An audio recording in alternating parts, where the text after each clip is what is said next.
What up, what up? It's old Marvelous in the fucking Hemi. So today's topic is going to be a little different. I just want to express to y'all why I decided to give dating advice for black men. So walk with me for a while. This is going to be more of a stream of consciousness. I'm going to just speak from the heart. I'm not having it as organized as I normally do. This is just coming straight from my heart, from my soul. So it's going to be a little disjointed all over the place, but you'll get the point. Because here's the thing. Sometimes you have to go all the way left to get right. So we're going to go back and forth between, left and right and wrong and right and light and dark. And you'll see what I'm talking about when we go through this video. All right. So the reason why I decided to do dating advice is this. And this is the inconvenient truth.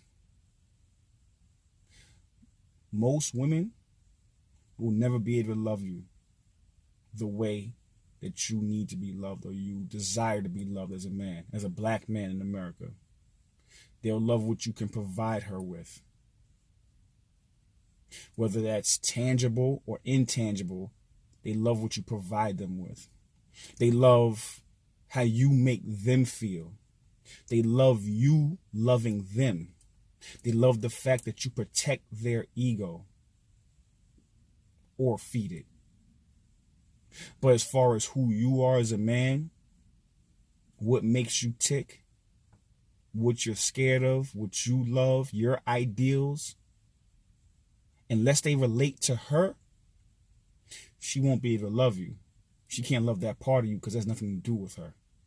She can't love the parts of you who, the part of you that makes you, you, the part of you that wakes you up in the morning, if it has nothing to do with her and feeding her ego or protecting her ego or makes her feel a certain way. Don't believe me? Ask your girl one day or ask the woman you're dating one day. What does she love about you? 9 out of 10 times. 9 out of 10, probably 9.5 out of 10 times, it'll be something that relates to her. Oh, you're funny, because now that makes her laugh. It makes her feel good. You feel me? Like, you're consistent, because if you're consistent, that gives her stability. But what about how you process information? What about the way your emotions flow? What about things that are independent and doesn't directly correlate to her happiness and her ego? She probably doesn't even recognize those things about you. So now, I hear a lot of dating coaches online. There's a lot of great dating coaches online. I'm not about to go and talk down about another black man trying to find the truth, because that's why we're here. But I think a lot of times, a lot of these dating coaches, they talk about things and they diagnose things, which is great. And we need to be able to diagnose things. But I like to go deeper, the statement I just made about women not being able to love you, then a lot of people will take that and then villainize women. I actually think that the reason for this is that we've been infected. We've had our soul compromised. The universal consciousness of black people in America. We have been stolen from our land, or had our land stolen from us. There's Aborigine black people in America. That like myself, my grandparents on both sides were Native American. I also have people who were slaves. My family from Africa. So I'm a prime example of somebody who was Aborigine in America. So I've had my land stolen from me, aka prisoners of war, because a lot of my ancestors were prisoners of war. They were dark-skinned Aboriginal black people, or people of dark-skinned people who were melanated. Then it was stolen from my land and displaced. So I know it, twofold. You look at our religion was stolen from us. We were displaced and replaced. And if you really understand the slave trade, there were people from Africa. They were brought to America. The disobedient ones were brought down to the West Indies and buck broken. That's why West Indian people have, especially Jamaicans, have such a visceral hatred for bati boys or gay people or anything having to do with that, because they got the shit raped out of them. That's why they have such a visceral hatred for, you know what I'm saying, bati boys or anything like that, anything having to do with gayness or anything like that, or homosexuality, because they got the shit raped out of them down there in Jamaica, in the West Indies. That's where some of the most evil slave masters were, because that was their main job, to break them down there. And then they were transported back up north once they were more subservient. And then the ones they were transported down south, some of them were shipped back to Africa. Anyway, all that to be said is that we've been separated from everything, from our home, from our religion, from our everything, from our souls, you know? Our religion was taken from us. You have black people, we would hide our religion in capoeira. That's a dance fighting type of martial arts. We still hid our rituals and our religion within martial arts. So now the slave masters would see us and say, oh, they're just dancing. But no, we're practicing self-defense, and we're also keeping our rituals intact. But the thing about it is that now, since we are separated from everything, from our history, from our lineage, from our land, from our spirituality, even from our women, they would take our women and separate man from women. They would breed us like cattle. They would have the bed wenches that would be in the house and breastfeed their children. They would have, you know, women, and those women would oversee male slaves. Doesn't sound familiar like right now. You hear women say shit like, oh, I gotta watch him. I gotta make sure I keep him in check. It's not your job. My job is to keep you in check. They literally have flipped and reversed the roles. And you no wonder why we have so many black men in America that have arrested development. Because when you take a king and a god, you turn him into a man, and then you turn him into a boy by having his mother or patriarchal figure suppress his manhood. This is what they understood. And they continue to reinforce that to this day within media. But even with all of that, we was able to, after slavery was abolished, black people had the #1. We was the highest rate of marriage in America. We had the highest rate of marriage in America at that time. Men in slavery times, they were jumping the broom and creating their own ceremonies and ways of getting married behind the slave master's watchful eye. So the whole narrative that black men ain't shit, the whole narrative that, you know, black men, you know, are bastards and they don't want to get married and all these other things, is a false one. And the only way you would believe that is if, one, the only way you would believe that is, one, if you do not know your history, and two, if the white man has truly corrupted your soul. Because I know when I hear shit, I will not accept it. I have to go do research.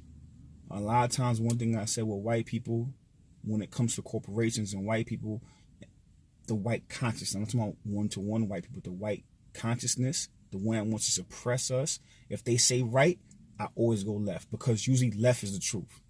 If they say go up, I always go down, because that's where the truth is at. So now, I look at things, and again, what I said earlier, here's the thing.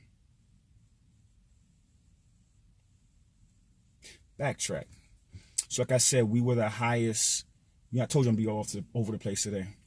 So we were we had the highest marriage ratio, and all this niggas ain't shit narrative occurred. But let's look at, when did it happen? When did it start? In the 60s. What was going on in the 50s and 60s?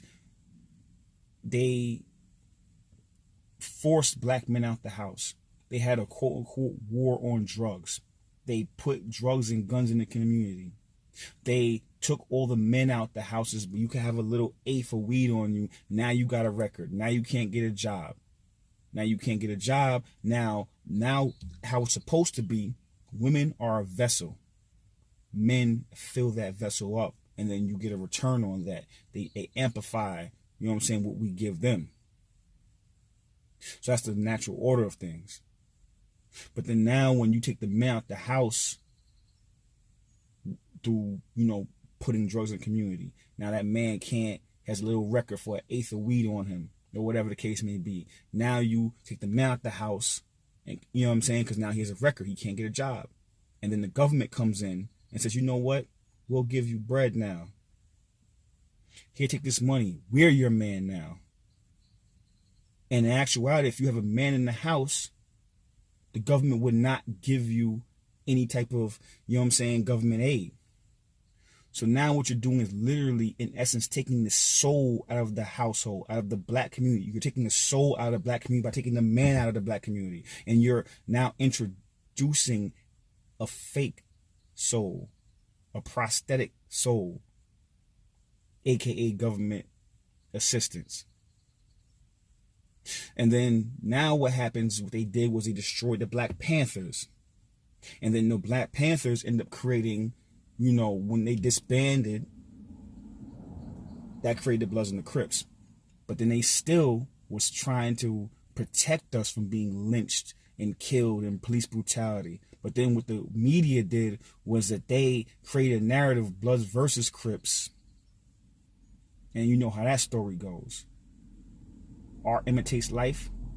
Life imitates art. So now, they killed Martin Luther King. They killed Malcolm X. They killed all of our leaders. They killed all of our leaders.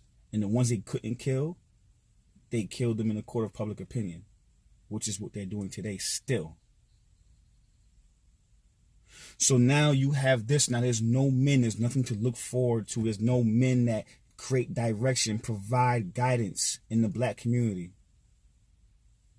And then what you think happens, and now you have a surrogate man. You have this prosthetic man. You have this fake man, which is the government, which is entities, which is corporations, which all we know have no souls.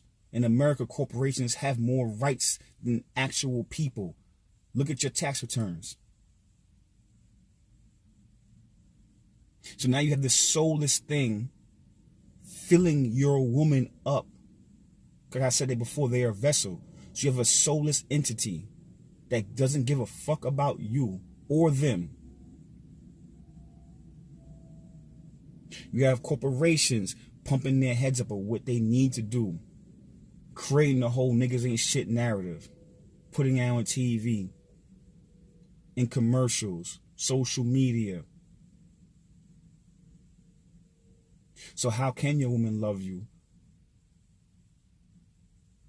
when she has never experienced love herself? Because love to her is coming from someone who is soulless, who doesn't understand love, or entity or corporation who does not love you, is using you. So of course she uses you.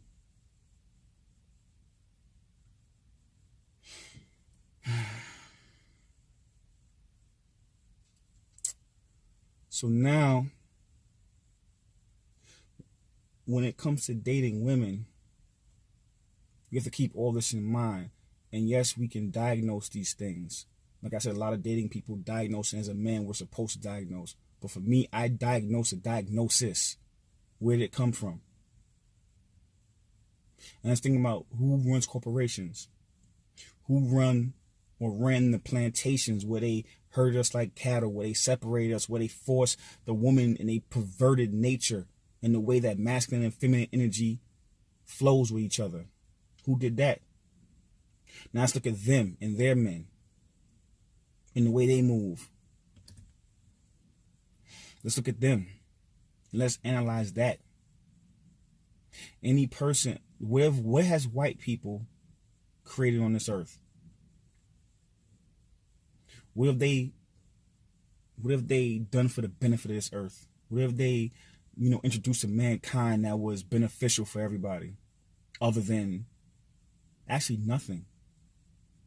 They stole and plagiarized and raped and pillaged, and they created genocide. But as far as culturally, their culture is all borrowed from everything. Plato stole from African scriptures and literature and philosophy. Christianity is refurbished Egyptian spirituality. Even look at something like liquor and all these things. A lot of these inventions were created by slaves, and because the owners own them, now they're the ones who created it.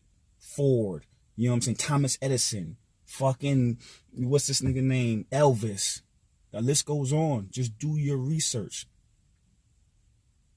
But they created patents and copyrights. So just because you have this on a piece of paper that gives you rights to it, no, the fuck it doesn't. It's not yours. It didn't come from your soul. The universal consciousness of America is that of narcissism. These are people, and again, I already explained this. Go check my other video out. Feminism is not designed for the black woman. I've fully explained what narcissism is. The ins and outs, the technical aspects of narcissism by DSM, which is the Bible for psychology, the equivalent of the Bible for psychologists. And then I'll also go into it from my understanding of it and give you the practical application of what a narcissist is. Think about it like this too. A corporation, like I said to you earlier, has no soul. It's like a fucking locust. All it cares about is numbers and hitting goals and things of these nature. Expanding. That's why a lot of these corporations, once it gets so big and publicly traded, it literally just engulfs everything. Look at Walmart. It crushed the mom and pops. It's soulless. It becomes bigger than a man at that point in time.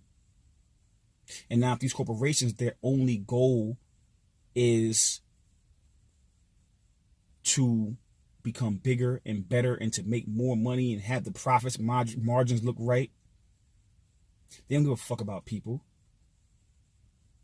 And the reason why I said a minute ago about what has white people done for the earth, they are in conflict with the earth. Look at any aboriginal culture.